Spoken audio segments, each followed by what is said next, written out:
Hey, welcome to Socialism for All. Today's date is November 4, 2020. And yesterday, of course, was the U.S. election day. I'll have a few comments on that. Before we get into anything like that, I just want to do some updates on the channel. I had an interview or collaboration that I wanted to upload this past weekend. And unfortunately, due to a technical error, the file didn't record very well, and I could not upload the final result. It was a collaboration between a listener who also does videos and me. The Falcone General is his username on YouTube. Young guy, teenager actually, but it's actually a really good conversation, and he was pretty knowledgeable about far left things. I think the U.S. would be in much better shape if most teenagers were on the same page politically. So credit to him, and we may re-record that at some point. Also, I've been talking to Fellow Traveler. I appeared on his show about a month ago, and I think we're doing something again this week, so keep an eye out for that. And then lastly, looks like I'll be doing a collaboration with Ewoks Unhinged later on this month. So, exciting stuff. Some things are happening. We're heading into winter, and people may be spending more time indoors and, doing YouTube videos and whatnot. Also, as far as audiobooks, I have a number of short things that I'll be recording, and just really, I've had to just focus on some other projects in my life right now, so I haven't been putting in as much time on S4A. Also, specifically, the next installment in the basic Marxism-Leninism study plan is Lenin's What Is to Be Done. It's just kind of a long PDF at 120 pages, so it's taking me a while to read it. Coming soon. You'll be the first to know as soon as it's uploaded if you subscribe and click the notifications bell. Okay, so, and actually, how can I... The other thing I've been working on, which has been taking up a lot of my S4A budgeted time, is a video follow-up to a video I posted about 2 months ago about Chris Halali, who is a member of PCUSA running for U.S. Congress in Vermont, or he was. Obviously it was election day yesterday, but he was running for U.S. Congress in Vermont in PCUSA as a communist. And I have some sources who had worked with him personally in the Boston area. I say New England area because he's been in Boston and other parts of Mass and now southern Vermont. Chris Halali, I put up a video about how he misspent, let's say, some money from the IWW when he was the branch treasurer for the Boston IWW, and the related controversy, but it really doesn't stop there, and I have had a lot of interaction with Halali supporters online who I think are at best really misguided. So I've been working on and will be putting up soon a follow-up video to that in which I include statements and video and interviews with other people who had worked with him, and why a lot of people still feel pretty strongly that people maybe should be cautious in working with Chris Halali. Okay, so that's their opinion. They've converted me. That's also my opinion. But, that's where we're coming from, and we'll get into that. So a lot of content coming up from S4A. But like I said, let's do some election commentary. I did vote. I'm not in a swing state, so my vote doesn't really matter. But I protest voted, really only. I voted in some local races. I did vote for some higher office. I did not vote for any Democrats for higher office. My personal thought is that it's not helpful to help the Democrats continue to establish themselves. The Democrats form, in my opinion, a strong buffer for the core, which is sort of the right-wing sentiment in the Republican Party, and efforts to build the Democrats back really is just... Unless somebody goes into the Democratic Party with the specific declared intent of destroying the Democratic Party, not changing it, not reforming it, but destroying it, then I just don't really want to vote for that person. at all. I don't want to support them because I don't think that rebuilding the left liberal social democratic wing of the Democratic Party is a good goal for socialists to have. The United States needs a movement towards socialism, and it has to happen not in the Democratic Party. Bernie Sanders himself said this in the late 80s or early 90s, and then he, of course, went back on it. If I ever go back on it, please beat me up viciously. So, that needs to happen because it's blatantly obvious. The Democratic Party is just running cover for the capitalist class. It's a kinder, gentler form of imperialism that isn't kind or gentle at all. And we need to stop giving them permission and comfort in forming this like sort of buffer layer around the vicious core of U.S. and, by extension, global capitalism. I don't think that that's a good goal. Also, we are at a point of, I think, we're on a precipice. Things have been locked up for 40 years in terms of like, there hasn't been much of a push-pull in the U.S. government and maybe like the West in general since the coming of neoliberalism in the late 70s to early 80s, when the capitalist West decided generally that they no longer needed to make the kind of political concessions that they had made to socialists through social democracy, basically saying, hey, we capitalists are going to stay in power, but how about a truce? You militant labor activists and socialists, we see that you pose some kind of a threat, and the Soviet Union exists, and China exists, and Vietnam. We need to have a peace. Let's just have a peace, okay? We'll tolerate you. You tolerate us, and we'll give you some concessions. And then as soon as they thought that they no longer needed to make those concessions that they had made for most of the mid-20th century, they rescinded them all. And then we got neoliberalism, which was they're neo-liberalizing, they're re-liberalizing, they're privatizing, defunding, deregulating the economy again. As soon as they thought they could get away with it, they did. And unfortunately, the USSR was having problems by that time. That's probably where the neoliberal push came from, was that, the Western intelligence decided that they thought that, they could finally bring down the USSR with illegally dissolve it, as they did in a Western-backed coup. Just as they liberalized Russia from being, and the entire Soviet Federation, just as they reliberalized that away from public control, I mean, to whatever extent they had done public control of anything, utilities or whatever, in the West, they tried to do as much of that as possible. So the point here, as far as the elections, being that we've been locked in this consensus where both air quotes left and air quotes, well, not even air quotes, but right. It's really like the two right-wing parties in the United States of the Democrats and the Republicans. There's been very little push-pull.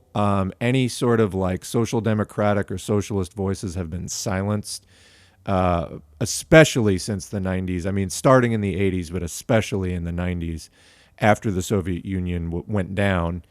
And since then, we've just seen this sort of monolithic, like lockstep mass of right-wing policy coming out of both parties. Meanwhile, of course, living standards for workers are getting trashed. We have had multiple breakdowns of the economy. So I don't think this election, whether it was Biden or whether it was Trump, was going to change much. Not only because they're both racist old white men from imperialist parties. I mean, there's that. But also, there's also the fact that a lot of factors driving the breakdown of the economy are just not in anyone's control in the U.S. ruling class. What do I mean by that? There's been an economic breakdown for a while, being driven largely by things that capitalism can't compete with. One, the internet has been roaring for about 2 decades, 20 years. You could look at something like Napster, for example. Not trying to blame like Napster for the downfall of capitalism, but that was one of the first times that culturally there was a confrontation of the fact that like, hey, you can put stuff for free online and like nobody can really stop it. And that destroyed the music industry. Like, I mean, the music industry is different now. People have like Bandcamp and Spotify and stuff. But the entire existing music industry as it was got destroyed by a tidal wave of free stuff that nobody could stop. Kind of the same thing with cable, the movie industry, things like that. You had both the Pirate Bay, torrents. I mean, that's still going, obviously, but also just things like YouTube and, people uploading their cat videos. Like, you don't have to go watch, for people old enough to remember this, you don't have to go watch America's Funniest Home Videos anymore. You just like watch one of the thousands of YouTube channels that uploads like cringe compilations or like Vine compilations or whatever, and you can get entertained for completely free on YouTube. And just that whole industry of like, home video and everything like that. So is like the music industry, the entertainment industry, but basically anything that can be put online for free will be put online for free. It's caused like a complete meltdown of a lot of industries. So that's part of it. Also, China manufacturing tons of virtually free, extremely cheap shit that is flooding the West. I mean, when I say shit, I mean like material stuff, not digital items, but like, so between all the free stuff online that people don't need to pay for anymore, therefore it's not profitable anymore, and then all the stuff being manufactured in China for virtually free, and I assume that this is part of the Chinese strategy for burying the West, which I believe was also the stated goal of the Soviet Union, sometime after World War II, was like, they basically told the West, you're not going to be able to compete with socialism. We can just produce more and faster because we don't care about profit. I think that is really coming to fruition now. Obviously, there are still things being made in China for capitalists that then get marked up and sold, and Vietnam and other places that get marked up and sold by capitalists for like exorbitant prices. How sustainable is that, though? That's my point, is like, I think that the profitability of capitalism, capitalist enterprises, is coming under critical threat at this point, both due to the internet and because of the flood of cheap shit coming out of China in the material realm. Free digital and free material stuff. That's just flooding. I mean, it's like, it's at a point where if you make up your mind to, you don't have to spend any money on a lot of digital stuff because most of it can be found somewhere for free. So Biden or Trump, neither one of them is changing that. And that is shaping global industry and the global economy. Now, there are things like how regulated is the financial industry. The United States is facing like a severe housing crisis. What I'm trying to say is that all of that domestic instability within the U.S. economy is all the byproduct of flailing reaction from the necessarily right wing that is trying to keep a handle on capitalism generally, whether it's global capitalism or domestic capitalism. Depends what level of the bourgeoisie you're operating at, whether it's the petty bourgeois, like unironic nationalist capitalist class that's more like libertarian and reactionary in that sense, or whether it's the uber wealthy global capitalists that can think in decades in terms of rather than just like a year or two, because they just have more money than God and can like wait out some downturns. Obviously they can't wait out for decades, but they can have longer range thinking within capitalism than the more mid-grade somebody who has 10 or 15 million dollars versus like $100 million or $1 billion. So They can't control it, but they're going to try to do all different kinds of repressive measures in the meantime. And to me, the choice between Trump or Biden was just different flavors of trying to shore up capitalism yet again. You could say that Bernie Sanders in some ways was doing that. I think it depends on which part of the Bernie Sanders coalition ultimately gained sway. Bernie Sanders is hugely problematic because he quit, because he rolled over like when he didn't need to at all.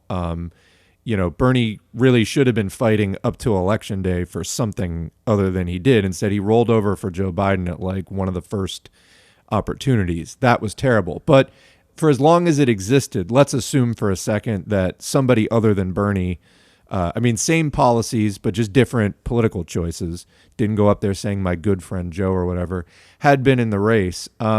I think that you had half, the right wing half, or like, not that it was far right, but I mean, the Bernie coalition, you can subdivide it into like the left wing of the Bernie coalition and the right wing of the Bernie coalition. And arguably, the right wing of the Bernie coalition is still far to the left of like the other parties. But just relative to somebody like, say, me, or maybe you listening to this who might be a Marxist, there were people who are more social democrats, less radical. They were looking for another FDR. And I think a lot of those people are just unaware that FDR saved capitalism, didn't, help to end it. And honestly, I see a lot of like well-intentioned ignorance there. And I think a lot of those people are reachable. I thought the Bernie thing was, in general, a really good opportunity for a lot of those reasons. And I'm sure I've talked to listeners who said they really started becoming interested in socialism because of Bernie. Like, not that Bernie was out there telling them to read Marx, but it happened because they got involved in the movement and then somebody else told them, read Marx, become a real socialist. Bernie's just the tip of the iceberg. So I think that was a real opportunity. Bernie, of course, fell on his sword. It was idiotic. It was a major betrayal, and then let alone, these kind of minor characters like Liz Warren or somebody who like helped that process along. But Bernie himself, it was a huge betrayal. I've already done videos on that. That's sort of outside the scope of this. But assuming that Bernie had been for real, had fought Joe Biden till the end, like actually appropriately, vigorously, had really, given his all to that fight, I think you'd see a left coalition of social democrats, maybe some anarchists, Marxists, working together to build something independent. This is really what we need to do. But like I said, you could say that part of the Bernie Sanders thing maybe was trying to save capitalism. I think, honestly, though, change is coming down on us. And there are going to be big changes whether anyone likes it or not. That's what I was getting at with the change coming down is being driven by global factors.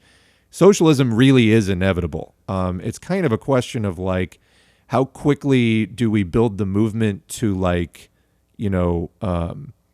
get the loading ramp going so that we're not just dropping stuff off the back of the stuff is coming off of the back of the truck. It's going to come down to street level, whether anyone likes it or not. We just need to build that loading ramp so maybe everything doesn't smash as we like drop it several feet to the street. If you follow my metaphor, we need a movement towards socialism, and it needs to happen outside the Democrats because the Democrats are just not going to help it. They're going to fight, tooth and nail. So the election. We had Trump trying to save capitalism and nationalism and, had that coalition of very reactionary figures. We had Biden and Kamala. We still don't know who wins. I honestly, I just don't care. Like, sincerely do not care who wins at this point. I just don't think things are going to be that different because you're going to see the capitalist class trying to deal with a lot of the same issues regardless. And they'll be making a lot of the same blunders and enacting a lot of the same futile efforts, no matter which faction of the ruling class it is. A good example of this is the Democrats are quick to snipe at Trump's admittedly horrible COVID response. Trump was just at rallies last week mocking that like COVID was a threat at all. We have not seen an alternative plan from the Democrats, though. In fact, I just saw an article from The Economist, Joe Biden saying, I'm going to shut down the virus, not shut down the country. Like, what? I mean, you kind of have to shut down the country to do it. So that's what I mean is like, they're going to, because of capitalism just being in decline now.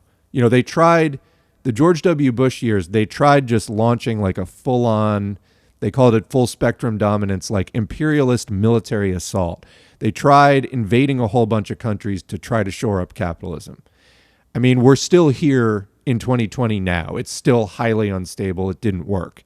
So, you know, they went with Trump to like, let's try, they tried Obama first. Let's try a liberal veneer. It didn't really work. They went with Trump. Let's try ultranationalism, fascism. It's not working either because these things are out of their hands. What we need to do as socialists is care less, by which I mean not at all, about whether Democrats or Republicans are in charge. We need to, as far as elections go, run protest candidates and vote for them. I mean, whether or not they win is not the point. And I think generally there's this huge fear. People just won't detach from the Democratic Party. I mean, I think in general, the left in the United States doesn't have a revolutionary mindset in general. They really think like healthcare is going to be enough. But as Lenin pointed out a million years ago, concessions like that, they're actually fairly cheap for the capitalist class, and they don't fundamentally change anything. I mean, yeah, healthcare is good. I would like healthcare versus not having it. It would give me peace of mind, but it doesn't change the system at all.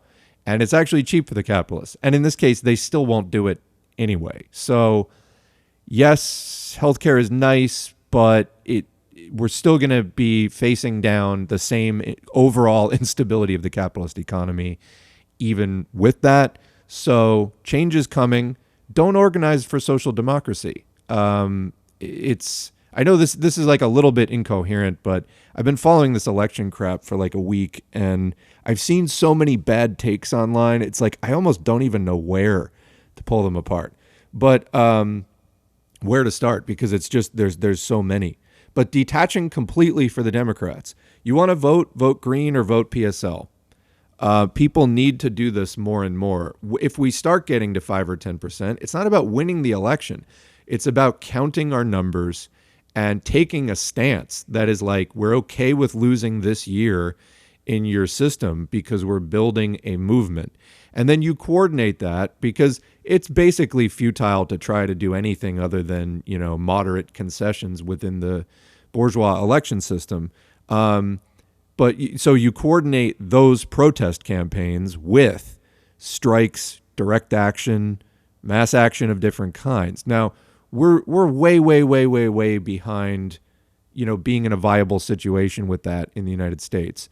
I do think that a lot can happen in a decade. That's why I started going with the hashtag Revolution 2030 in the last video that I did. I think that if we all start, we in the socialist Marxist underground start really harping hard on the class character of all these conflicts, being anti-democrat, anti-bread tube. We need to bring bread tube down along the way. People argue that it's a pipeline, but I don't think it's at all necessary. In fact, my conversation with the Falcone general, who is young, he's a teenager, he didn't take the pipeline. I mean, it was like he watched a few TYT videos, saw a Richard Wolff video, and became like a socialist right after that. So I think if anything, you know, the bread tube, air quotes, pipeline, it's probably slowing down radicalization more than it's helping, because it fills people up with some reactionary ideas.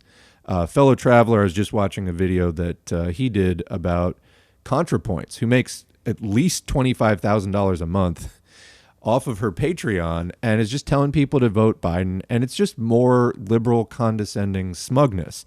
That slows down people from developing a revolutionary consciousness, like developing the mindset that like trying to seriously do anything but elect a few maybe local state level candidates is futile. we should try to do that. But trying to really fundamentally change the Democratic Party, like, it isn't going to happen. It's not ever going to change to what we need it to be. And again, like I was saying before, the same way that capitalism and in the United States and globally is out of the hands of the ruling class, it's out of our hands too. This process is underway. Technology is making every labor hour go further and further in terms of productivity. That's not going to change. We need to organize now because no one can stop that process short of I don't know what, a complete, nuclear annihilation of every scientific record that there is, which I wouldn't suggest. I like running water and I like modern technology. We just need to incorporate it into society in a sane way that doesn't involve alienation and exploitation, which can be done. It's called socialism. We need to organize for that because all of this is out of everyone's hands. And if we don't take power back from capitalists, it's just going to end up disastrous for us. So the Democrats are never going to be that party that we need, the ramp that helps offload the truck. They're just not going to be that party. They refuse to allow themselves to be turned into that because they're controlled by the 1% through their donations.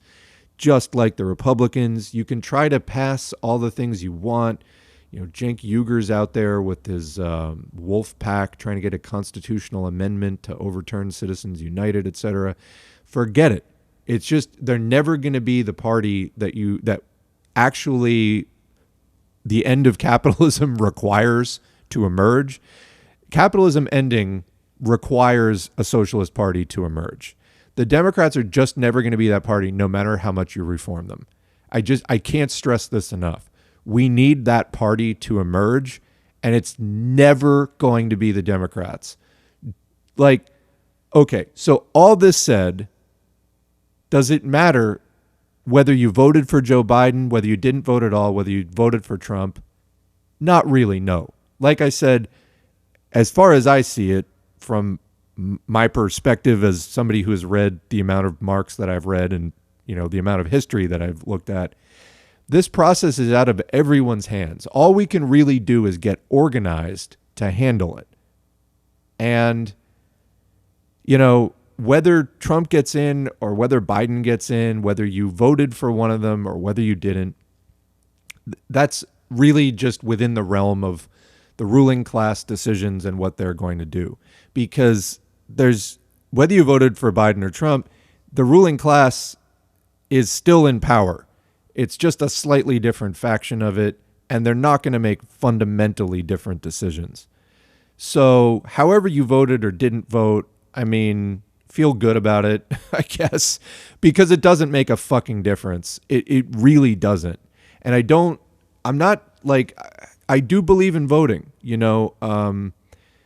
Again, my personal suggestion is do a protest vote. Vote Green, vote PSL, because it allows us to count our numbers and to be inspiring to other people.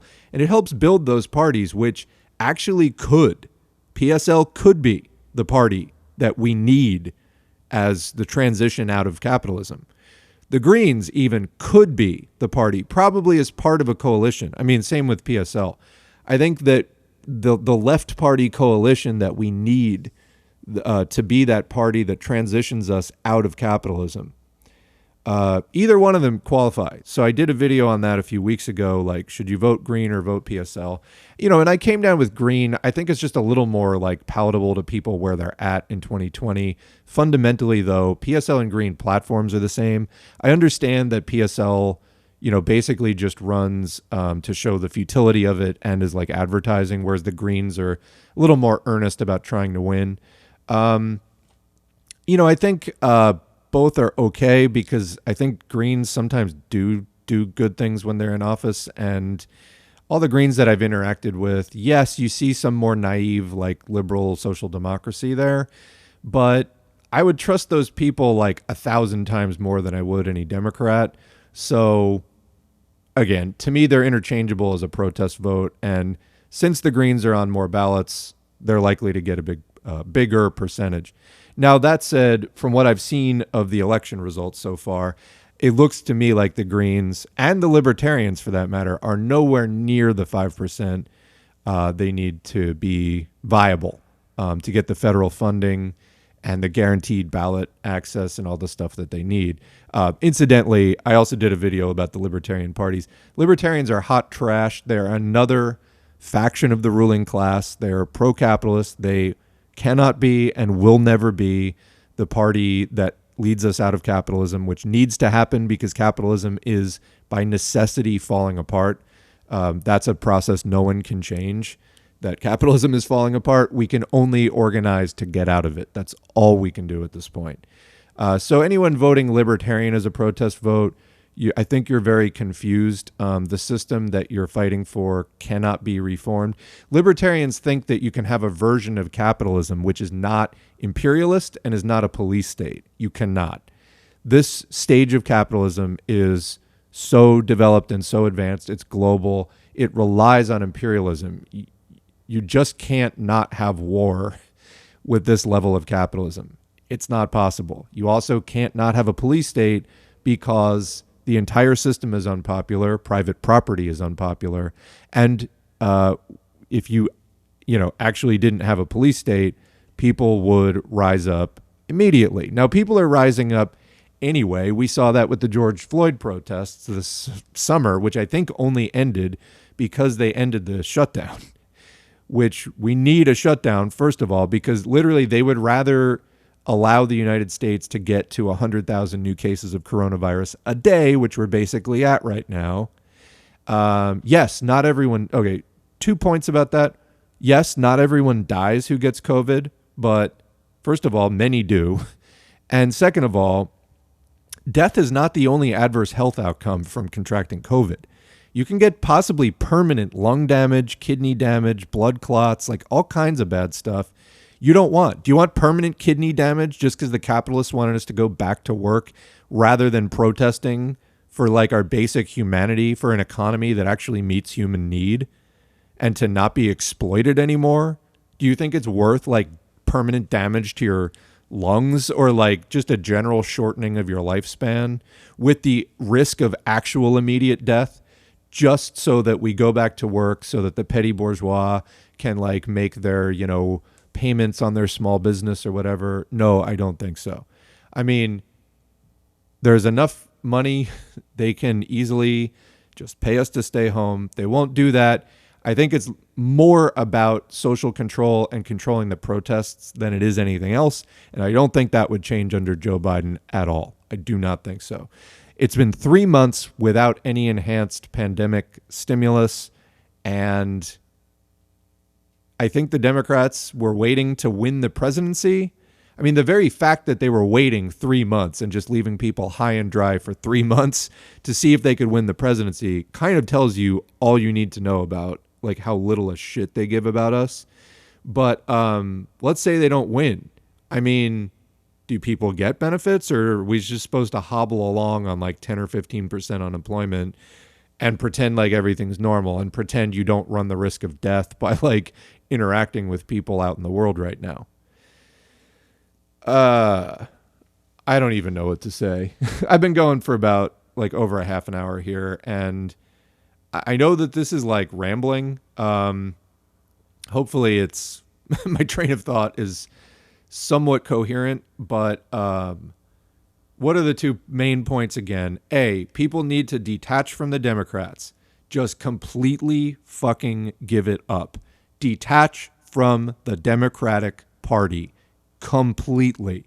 Embrace PSL, embrace the Green Party, embrace something socialist, not the Libertarians, not the fucking Alliance Party, which was on the state on the ballots in a few states, which is like another right-wing party with Rocky de la Fuentes or whatever his name is on the ballot. I looked them up. I was like, who even are these people? Because no one is talking about them. The guy ran, this Rocky guy ran in the Republican primary against Trump, got 1%, thought it'd be a good idea to like run. I think it's the remnants of the old Ross Perot Reform Party. Anyway, they ran as the Alliance Party in a few places I saw as I was doing some third-party research. And it's like, okay, yeah, if you want to get like less than 0.5%, go for it. But really, with so many right-wing parties in the race, I don't know if the Constitution Party ran this time, but it's like between the Democrats, the GOP, and the Libertarians, like, do you really need more right-wing options? It blows my mind. It blows my mind. But, this is who dominates politics. We need socialist alternatives. Not necessarily socialist alternative. They are trots. Who are sectarian? Sectarian is sort of the opposite of opportunism. It's whereas opportunism is trying to work with people with whom you have a fundamental disagreement and shouldn't be working with, like capitalists. Sectarianism is not working with people with whom you do not have fundamental disagreements, which is kind of like the story of Trotskyism. So unfortunately, many of the Western socialist organizations are Trotskyist. Maybe we'll get into that at some point in the show. I just don't even have time for it, like to do the research. To do that video right now, I'd really rather just keep putting out audiobooks for people. But, okay, point number one, again, being detached completely from the Democrats. Embrace a socialist party, no matter how small it is, whether or not it can win an election. That isn't the point. If you can win a local race, if you can win school board and like exert some kind of a direct effect on your community, go for it. The Green Party needs more candidates. It needs more donations. It needs more volunteers. It needs, just people in it. People and resources is what it needs. So we do that to get whatever small gains that we can get, but largely just to build an organization free of 1% control. So that is point one. Point two is real change is not going to come from within the system. It's going to come from outside of it. So you run your little socialists on whatever level you can in the elections. You'll probably lose because the capitalists own the whole system, but vote for them anyway. It really, you're not going to be struck by lightning because your candidate didn't win. It's okay to vote for candidates who don't win. It's okay to vote for candidates who don't win. So that's point one. Point two is we need strikes, mass action, organizing. Now, classically, this was done through the trade unions and other, labor organizations. There is a real lack of that today. Unionization is down, private sector U.S., around 6 or 7%. By contrast, at its peak around 1960, it was 30%. So that's a big difference between having a healthy organized labor movement, whether or not it was very radical, it existed, and it was a possibility for socialists to work within it. What's the analog today? I would say it's organizations like DSA and things like that. So if you are a Marxist, I'm saying this as much to myself as I am to anyone else, get involved in DSA because they actually are doing that community organizing that used to be done by labor unions and, the FDR wing of the Democratic Party that doesn't really exist anymore. Get active in that. Try to get them to be as radical as you can. They actually do some helpful direct actions. But, when you go to the meetings, make a forceful case against endorsing Democrats that reform is never going to work and have them endorse Greens or have them endorse PSL. You can form a Marxist lobby within these groups. It's possible. So I guess to recap, again, point one, we need to detach from the Democratic Party and make a movement for socialism with organized groups outside the Democratic Party. Forget the Democrats. They're a lost cause. Bernie Sanders proved that twice. Just fucking forget them. Just forget them. They're irrelevant. To this basic thing we need to do, which is getting out of capitalism and building socialism, building the off-ramp from capitalism. The Democrats will never be that party. The GOP will never be that party. The Libertarians will never be that party. The key is the corporate money. All of them take it. Greens and PSL don't. Those could be. We could build them into the off-ramp for capitalism that we need. But we have to get started. Again, Revolution 2030, hashtag I'm trying to make happen, because a lot can happen in a decade. And if we start thinking 10 years down the road, not in terms of immediate gratification, but building something over a decade, I think maybe we could be in the kind of position that we need to be in, or at least a lot closer. So that's what I'm putting out there. One, get away from the Democratic Party. Just forget it. Don't even think about it. It doesn't matter. It doesn't, it's just more capitalists flailing to cope with the end of capitalism, which is impending and inevitable. Number two, we need to organize groups for direct action, mass action strike. We started to see some of this in a fairly unorganized way around the George Floyd protests. I shouldn't entirely say that. There were some groups organizing organized protest, but then largely there really wasn't much in the way of revolutionary groups doing, organized activity outside of the bounds of like daytime protests. Am I wrong about this? I mean, I wasn't familiar with that much.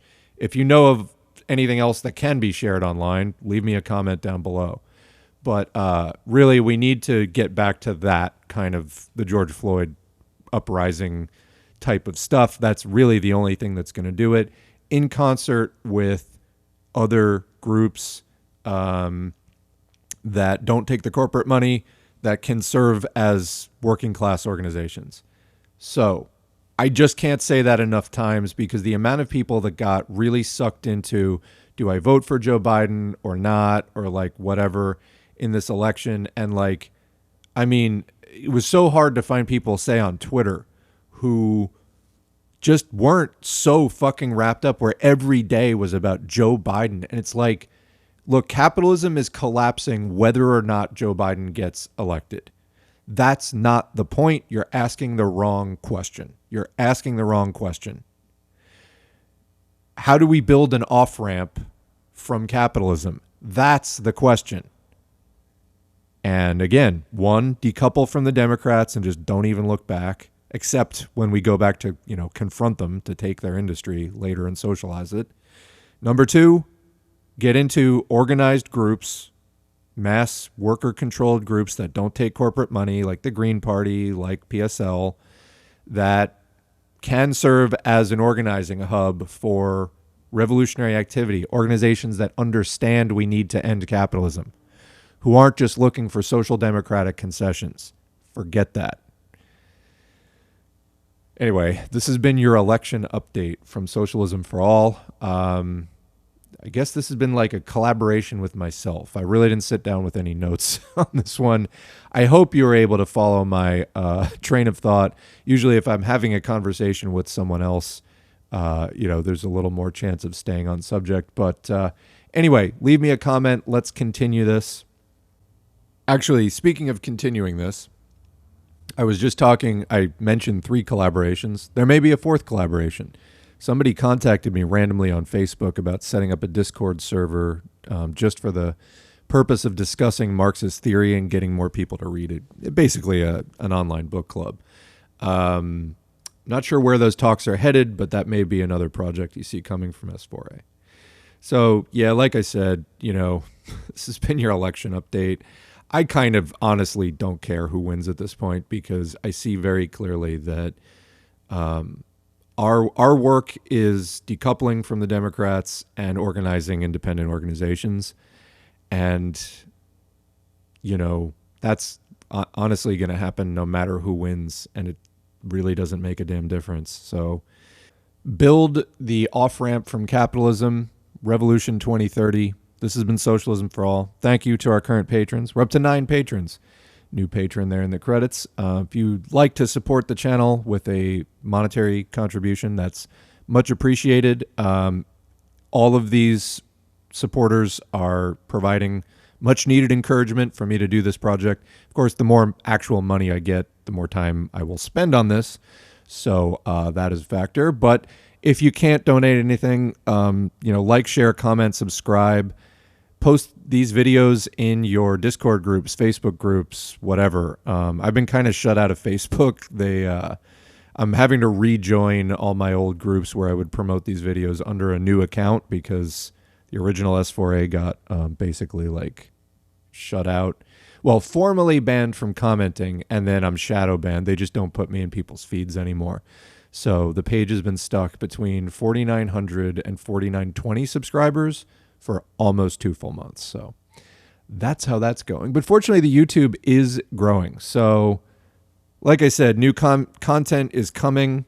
Collaborations, audiobooks, independently researched videos. So stay tuned. Tell a friend. Revolution 2030.